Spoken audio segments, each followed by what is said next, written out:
Assalamualaikum warahmatullahi wabarakatuh teman-teman semua, balik lagi di channel aku.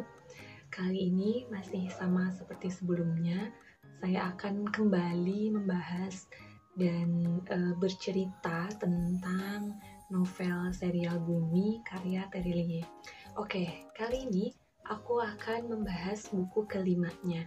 Sebenarnya sih di buku ini tertulis bahwa ini adalah buku ke-4,5, bukan buku kelima. Jadi buku kelimanya ada lagi kayak gitu. Nah, kenapa di buku ini ditulis bahwa urutan ini adalah urutan ke-4,5, bukan kelima? Kenapa setengah-setengah kayak gitu? Jadi, pada dasarnya itu kan serial Bumi itu adalah cerita tentang Ali, Raib, dan Sally yang berpetualang di dunia paralel untuk menemukan si tanpa mahkota.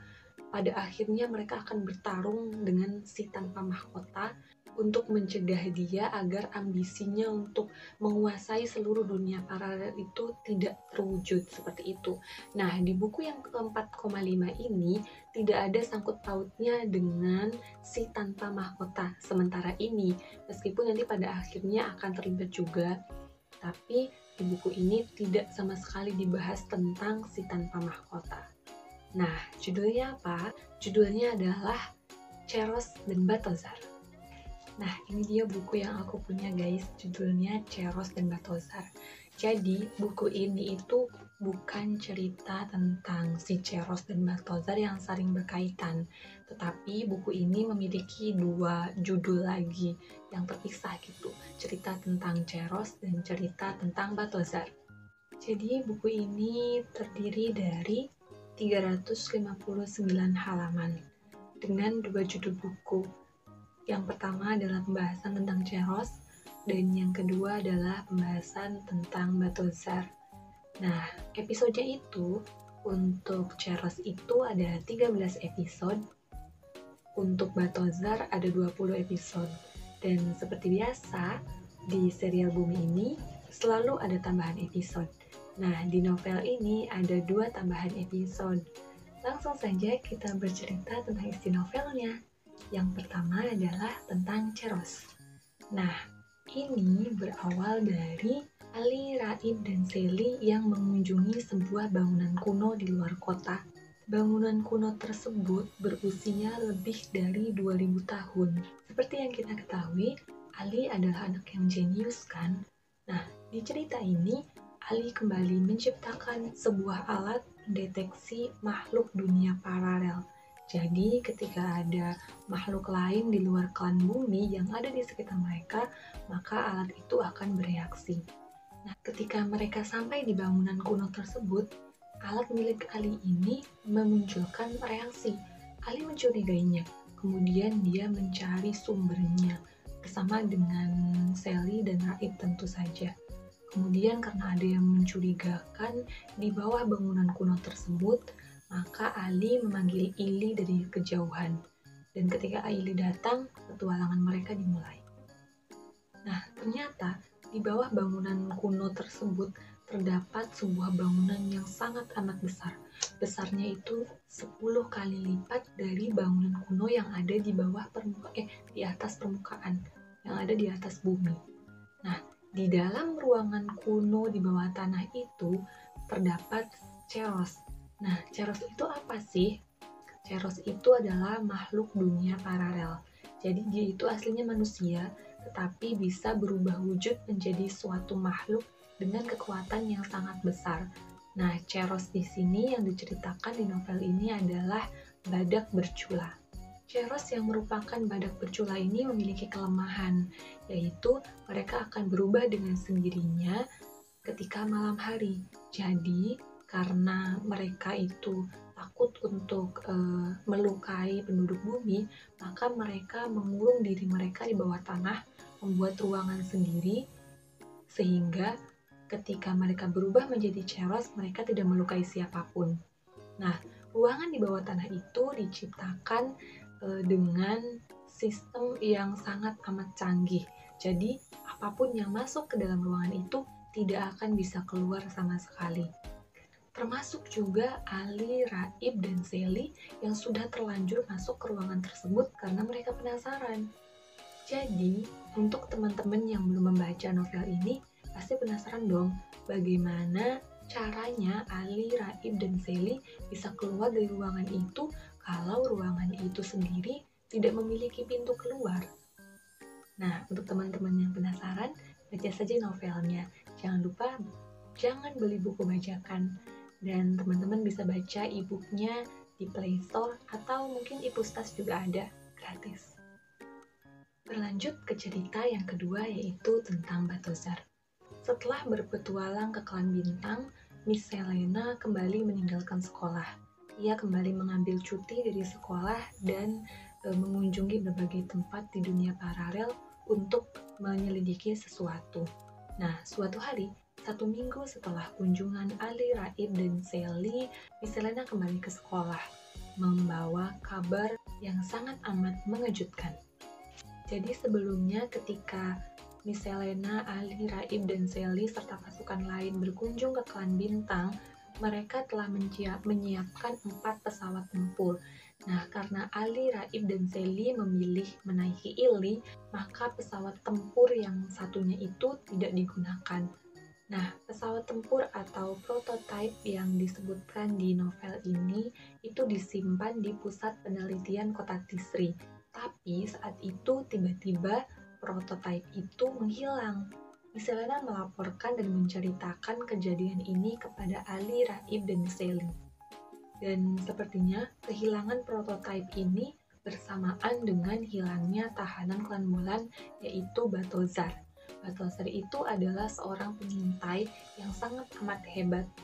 Entah teknik bertarungnya ataupun juga jurus-jurus jitu yang tidak sama sekali menggunakan kekuatan atau senjata, dia bisa menguasainya dengan baik dan menggunakannya dengan baik dalam pertarungan.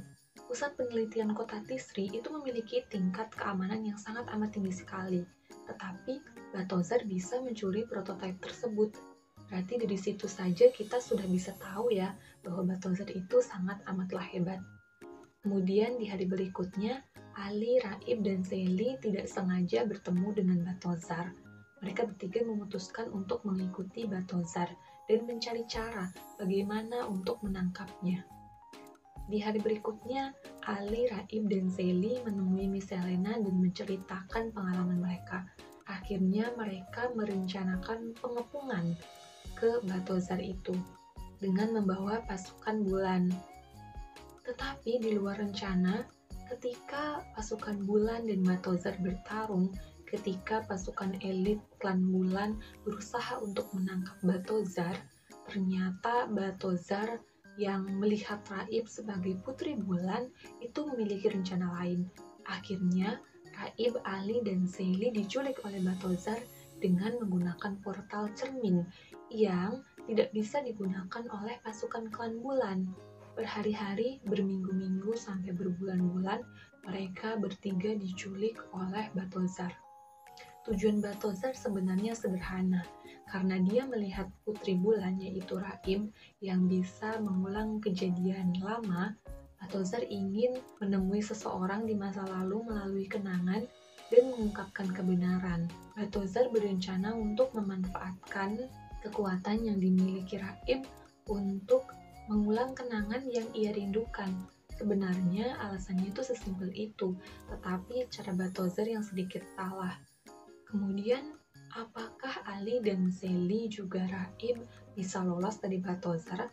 Apakah teknik mengulang kenangan atau berbicara dengan alam yang dimiliki Raib itu bisa dengan mudah terlaksana dan diwujudkan? Untuk kelanjutan kisahnya, teman-teman juga bisa baca di novelnya yaitu Ceros dan Balthazar.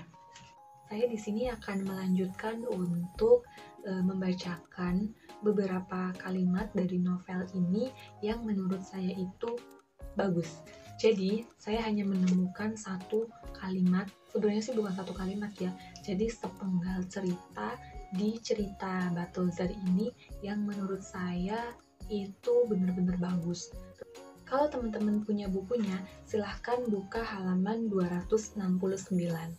Jadi seperti yang aku katakan tadi, Batozer tidak hanya memiliki kekuatan dunia paralel yang sangat hebat, tapi dia juga memiliki kemampuan bela diri yang tidak dimiliki oleh petarung lain.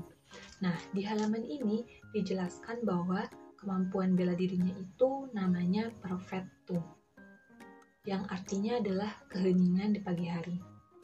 Dia melatih kekuatan itu selama kurang lebih 200 tahun setiap jam 4 pagi sampai matahari terbit. Karena di jam tersebut sistem tubuh kita itu mendukung manusia untuk belajar seperti itu. Nah, aku bacakan ya ceritanya sedikit. Di sini Batozer menjelaskan kepada Ali, Rakib, dan Seli. Perfettu adalah jalan hidup. Petarung klan bulan, klan matahari, juga dunia paralel lain sudah melupakan seni bela diri warisan para leluhur tersebut. Mereka hanya fokus melatih pukulan berdentum sekencang mungkin, melatih petir biru semegah mungkin. Mereka lupa, serangan paling mematikan tidak memerlukan kekuatan, apalagi suara yang menggelegar. Serangan paling mematikan justru berasal dari sentuhan lembut. Serangan terhebat bukan sesuatu yang datang dengan fantastis atau spektakuler. Serangan terhebat justru datang dari kesabaran, menunggu keheningan. Dari cerita tersebut, kita bisa tahu bahwa sebuah impian itu tidak hanya bisa terwujud dari hal-hal besar, usaha-usaha besar yang kita lakukan, tetapi juga bisa terwujud dari usaha-usaha kecil yang senantiasa kita lakukan. Ini juga sudah saya ucapkan di video sebelumnya yang membahas tentang novel Matahari dan Bintang. Di sini dijelaskan bahwa serangan terhebat justru datang dari kesabaran, menunggu, dan keheningan. Itu berarti sama saja bahwa sesuatu yang hebat, sesuatu yang terjadi itu tidak hanya melulu tentang usaha kita, tetapi juga tentang bagaimana diri kita menghasilkan kekuatan positif. Kesabaran, menunggu, dan keheningan itu adalah sesuatu yang tidak terlihat, yang keluar dari diri kita sendiri, tetapi akan berdampak positif untuk apa yang kita lakukan, untuk apa yang kita pikirkan, untuk orang-orang di sekitar kita, dan untuk sesuatu yang ingin kita capai.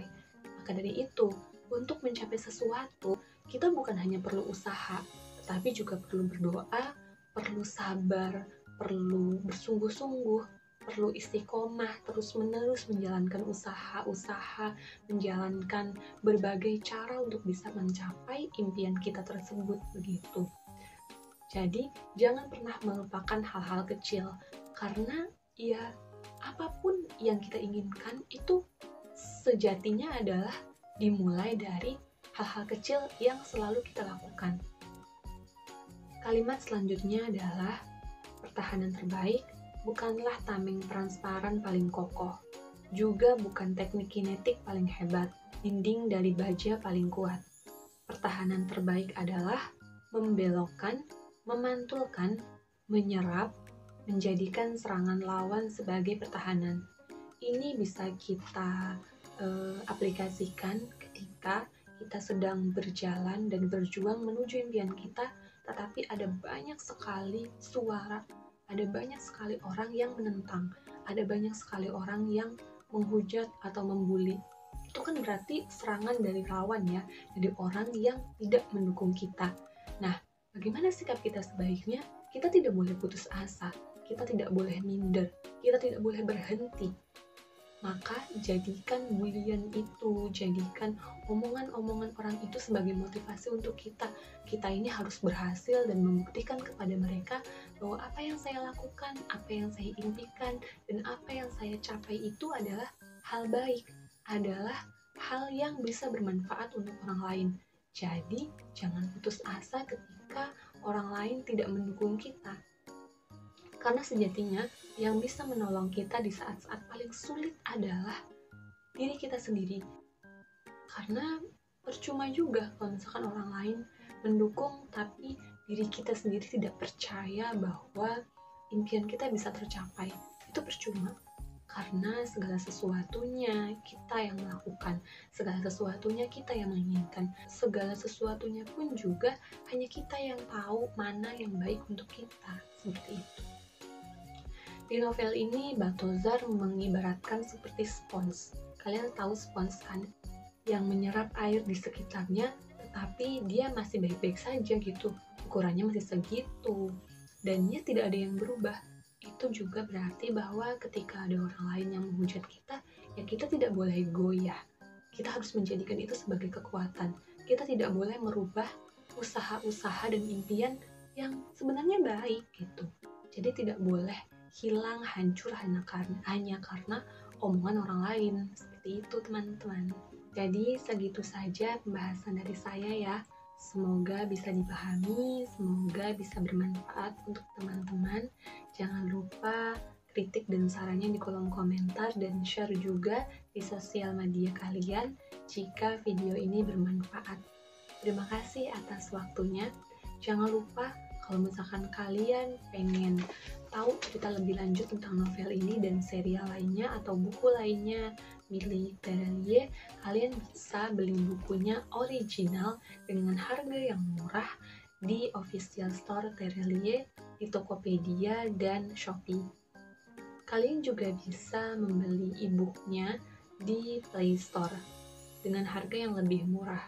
Jangan beli buku bajakan guys, karena buku bajakan itu ya namanya juga bajakan. Harganya murah, kualitasnya pasti juga jelek. Kualitas kertasnya nanti akan cepat rusak, cepat sobek, seperti itu. Jadi itu juga akan mempengaruhi minat baca kita. Kalau misalkan ngelihat bukunya aja udah jelek, kadang-kadang tulisannya juga ada yang nggak bagus, ada yang hilang juga. Jadi percuma saja kalau misalkan kita beli buku bajakan. Jangan lupa kalau misalkan apa yang kita baca ingin bermanfaat dan ingin membawa hal baik ke diri kita sendiri, maka cara kita membacanya pun juga harus baik, dengan membeli buku yang original, dengan membaca yang sungguh-sungguh, seperti itu. Jangan lupa subscribe dan share jika bermanfaat. Terima kasih teman-teman. Wassalamualaikum warahmatullahi wabarakatuh.